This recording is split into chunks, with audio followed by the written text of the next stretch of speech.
The two upcoming characters from the Sons of Calidan faction, Caesar and Burnice, are going to be coming very soon to Zenless Zone 0, and you need to be prepared to know how valuable is each of these characters going to be for your account, how their kit is going to work, as well as the direction in which the game's meta is changing, because this can all impact your ability to clear the endgame of Zenless Zone 0 and get the most amount of rewards possible. So in this video I'm going to be focusing on your decision. Which of these characters would be better for you to go for, as both a free-to-play player or a low spender, so that you can take all of this valuable information into account to make an informed decision. With that being said, hello everyone, my name is DarkHero and let's get started. So when it comes to gacha games, naturally you're going to be drawn to the characters who you like visually the most, but also gameplay wise. And I think that should be the most important deciding factor when it comes to picking between these two characters. Simply go with the one that you like the most, because you're going to be finding joy in that. Because nothing could be worse than saving up for 3 months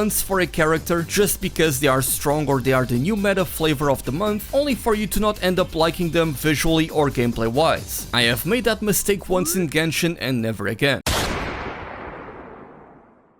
Now, me personally, I love the way that both of these characters look, but I'll be honest, I'm going all in for Burnice, as I do love the way that she looks. Now, bias aside, let's go over each of the characters' gameplay, as well as their kit, and how much benefit you're going to take from them, because I do think that one of these characters isn't really as powerful or impactful for your account as the other one. And of course, it's important to mention that the value that you get from these characters is going to change depending on what you have on your account. So as I go through these characters, I'm going to take that into consideration and mention the type of characters that you should have to go along with Caesar and Burnice. As I compare these two characters, I'm going to be addressing pull value, horizontal progression and vertical progression, and how good these characters are going to be in the long term for Zenless Zone 0. That is to say, how good is their long-term viability for some future characters, upcoming releases, all of that kind of stuff. And after going through all the pros and cons for each character, at the end you're going to hear my conclusion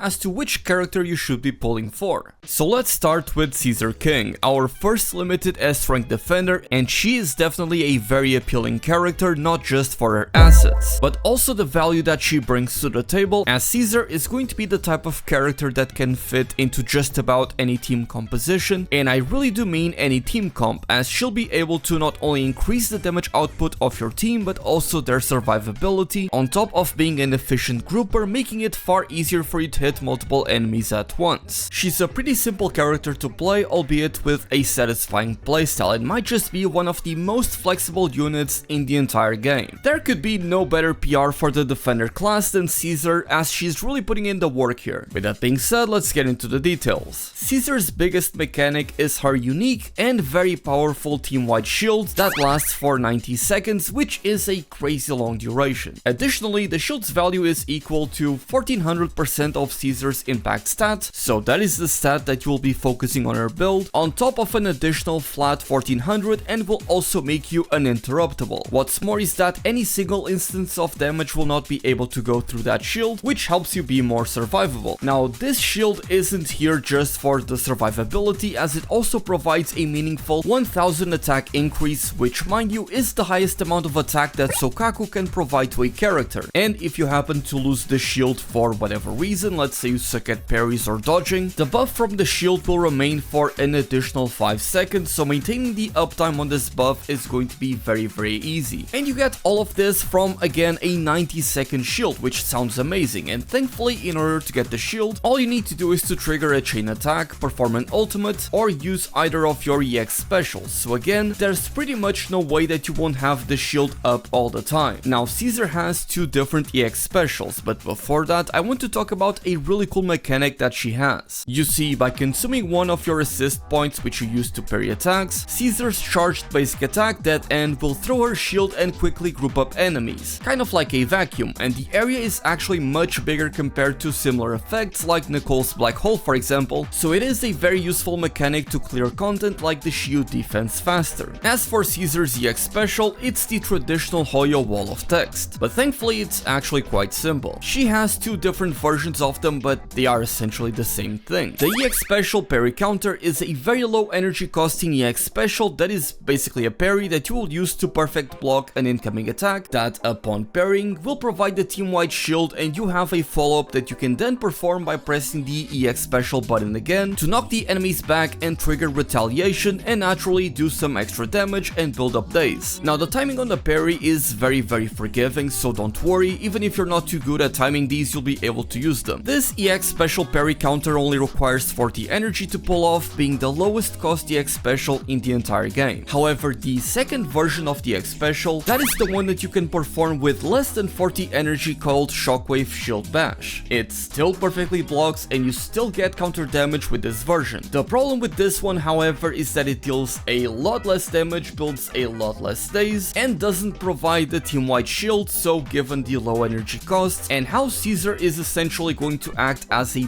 burst days character, spending very little time on field, you are likely never going to have energy problems with Caesar, so you should always go for the parry counter. Additionally, whenever Caesar triggers a perfect block, retaliation, or a defensive assist, she will get a 20% impact increase for 3 seconds. So given this buff's short duration, we are further emphasizing the fact that Caesar is going to excel as a burst dazer whenever she comes in, does her rotation with increased impact, and then swaps to another character. This is further compounded by her crazy additional ability, which is absolutely nuts and is another reason as to why she is so versatile, as by simply having a character that can trigger a defensive assist, that is, the characters that when you parry end up clashing with the enemy instead of dodging, or alternatively by having 2 characters from the Sons of Calidan's faction on the same team, you'll be able to activate Caesar's additional ability, which allows Caesar to increase the damage the enemies take from all teammates by 25% for 30 seconds. And you can trigger this effect by using perfect block, triggering retaliation or a defensive assist, or using the grouping charged basic attack that ends, so there are plenty of ways for you to quickly proc the additional ability and get that sweet 25% increased damage. So having said that, you are ideally going to be playing Caesar in these short burst windows, where you get the perfect block, you get the increased impact, you apply the shield to the team, you do your heavy basic attack, and then swap to another character to enjoy the increased damage. And given that the impact stat is the one that you're going to be focusing on with Caesar to increase her shield, and that again she has very high days multipliers, and even despite her dodge counter not being great, Caesar's defensive assist has one of the highest days multipliers in the entire game, so she is this kind of hybrid unit, a mix of a support and a stun unit that is essentially going to fill up an empty slot on your team depending on what you are currently lacking. And that takes us to some of the teams you'd be able to use with Caesar, and quite frankly, it really is using Caesar as the fix for whatever you need, as she is a competent stunner with fantastic support value. So for example, if you want to make an amazing Jane Doe team, well, more likely than not, the best team is going to be Jane Doe, Caesar, and Burnice. But I'll talk more about this team when we get to Burnice. But for example, another very powerful team for Jane Doe would be to have Jane Doe, Caesar, and Seth, and you would even be able to trigger the additional ability for all 3 characters. Alternatively, you could even take Caesar into some of your older characters' teams, for example Zhiyuan, Alan, and even Soldier 11. So with Zhiyuan, you could have, for example, Zhiyuan, Xingyi, and Caesar, or if you missed out on Xingyi, you could have Zhiyuan, Caesar, and Nicole. So in these 2 examples, Caesar would be taking up the slot of the stunner or the support character, depending on what you are currently missing. She could also be paired up with Alan, so you could have a team that is Alan, Caesar, and Soukaku, or for a fire-focused team, you could have Soldier 11, Caesar, and Lucy. And this really is the biggest pull value when we talk about Caesar, because she really is going to complement just about any team. And in that sense, she reminds me a lot of Zhongli from Genshin Impact, that can also provide you a shield that allows you to deal increased damage while also making you uninterruptible. And another thing to consider is that, much like with Genshin Impact, as we get more and more updates in Zenless Zone 0, we likely are going to be getting more difficult bosses that maybe have a lot of very fast AoEs that are difficult to dodge, or attack strings that will blow through your assist points, or just mechanics that are going to make your life a little bit more difficult. So having a character that can make you essentially impervious to all of that while still providing a ton of value really makes me say that Caesar is a very difficult skip. And when you take into consideration the new drive discs that we're getting in Zenless Zone 0 Update 1.2, the Protopunk set is looking to be amazing, with the 2P set bonus increasing your shield effect by 15%, which is nice, but it's nothing too outstanding. But the 4P set bonus is a big deal, as you'll be able to provide a 15% damage increase by simply triggering a defensive or an evasive assist. You then combine that with a support character with the Swing Jazz set, for example, that gives an additional 15% damage increase, and you can see how crazy the damage increases are getting. Now, I do have one concern for Caesar, which is that she may not necessarily be the very best when it comes to vertical investment. That is to say that if we were to get, for example, a premium physical damage team in the future with a physical dedicated support and a limited S-rank physical attacker with also a stunner that increases the damage output of a physical attacker, then naturally Caesar would fall behind something like that. So I see Caesar as a little bit of a jack of all trades. Again, she's going to fit into just about any team. She's going to provide you with meaningful horizontal progression, and she's certainly better than a lot of other support characters that we currently have. But I'm sure that as we get more characters released later down the road, she's going to be a weaker option for some specialized teams. But if you are a free-to-play player or a low spender, you're not going to have access to as many characters, so someone like Caesar is going to be much more appealing. Now, before we talk about the Mindscapes and the W engines, I want to talk about Burnice, the new S-rank anomaly character that is going to bring up the heat. Now, there is a lot to be said about Burnice, despite we not exactly having the full details of her kit just yet. We do know that she is a fire anomaly character from the Sons of Kaladin faction that is going to build up her unique mechanic, the heat gauge, to be able to apply off-field damage, build up the fire anomaly, and that by itself is already pretty important, because in the current state of Zenless Zone 0, we really don't have any character that can properly deal off-field damage. Rina can do a little bit of off-field damage by using her puppets and quickly swapping to a different character, but it's not consistent and powerful enough to warrant having that character on the team simply because of the off-field DPS. But that is exactly what Burnice is going to offer to your teams, and she is really looking to be a cornerstone of the anomaly teams. That is to say that if you are someone that enjoys using Piper, Grace, or even Jane Doe, then you really want to get Burnice. Now, Burnice's core passive, the Nitro Fuel Cocktail, is what allows Burnice to be able to deal this off-field damage, as by entering the Nitro Fuel Cocktail state, by building up the heat gauge, some of Burnice's skills will be able to inflict the scorched effect on enemies that she hits. And when an enemy is under the scorched effect, you'll be able to swap to a different character. Let's take Jane Doe as an example, and as you hit that enemy, you'll be able to trigger Afterburn. That is to say that they will be hit periodically with a wave of fire damage, building up the fire anomaly to be able to trigger burn. And again, if you are using an anomaly character, you'll be able to, for example, trigger assault or shock, and you combine the two effects and you can very easily proc disorder, because that is currently the problem that we have with anomaly units in Zenless Zone 0. Even with Jane Doe, despite how powerful she may be, because we don't have good characters that can proc off-field damage, with Rina really being the only example that we have currently, you have to spend time on field with these other characters